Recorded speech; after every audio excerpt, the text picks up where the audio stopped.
আমাদের দেশে আজকাল কিছু লোক বের হয়েছে, আমি মাবিয়াকে মানি না, তুমি মানলে না মানলে কি আসে যায়?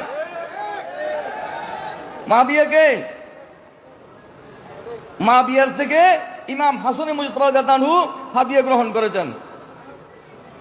হযরতে মাবিয়া যদি মাইজবান্ডারীদের দৃষ্টিকোণ দেখি, মাইজবান্ডারীদের মধ্যে প্রথম সারির মাইজবান্ডারী খলিফাদের মধ্যে আল্লামা মুফতি সৈয়দ আমিনুল হক ফরদাবাদী রহমতুল্লাহ আলাইহি, বাহরুল উলুম আল্লামা সৈয়দ আব্দুল গনি কাঞ্চনপুরী রহমতুল্লাহ আলাইহি থেকে দক্ষ যোগ্য মাইজবান্ডারী নাই বলে আমি দাবি করতে পারি।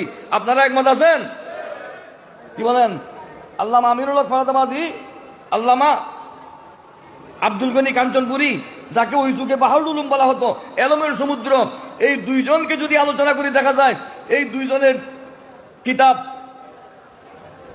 আয়নায়ে বাড়ি মাইজবান্ডারীদের জন্য বুখারী শরীফের মতো গুরুত্বপূর্ণ, ঠিক কিনা? আমি সেদিন আল্লামা ফরদাবাদীর রহমতুল্লাহ অনুষ্ঠানে ওই বলেছি, এই আয়নায়ে বাড়ির মধ্যে এবং আল্লামা ফরদাবাদী যে সেমার পক্ষে কিতাব লিখেছেন, উভয় কিতাবের মধ্যে সেমার পক্ষে দলিল দিয়েছেন, এগুলো একাধিক হাদিস বর্ণিত আছে হযরতে আমিরে মাবিয়া রাদিয়াল্লাহু তাআলা থেকে। সুবহানাল্লাহ। আমিরে মাবিয়াকে বাদ দিয়ে আপনি সেমা করতে পারবেন না। যদি আপনি সেমা করেন, আমিরে মাবিয়াকে বাদ দেন, তাহলে আপনি বুয়া মাইজবান্ডারী, ঠিক কিনা?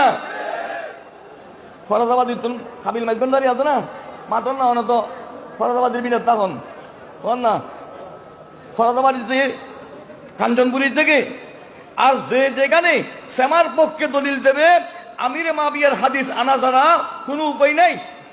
যদি আল্লামা সৈয়দ আব্দুল গনি কাঞ্চনপুরী রহমতুল্লাহ আলাইহি, আল্লামা আমিনুল হক ফরদাবাদী রহমতুল্লাহ আলাইহি আমিরে মাবিয়ার হাদিস, ওনার সাহাবিয়ত মেনে নিয়েছেন, আপনি কে?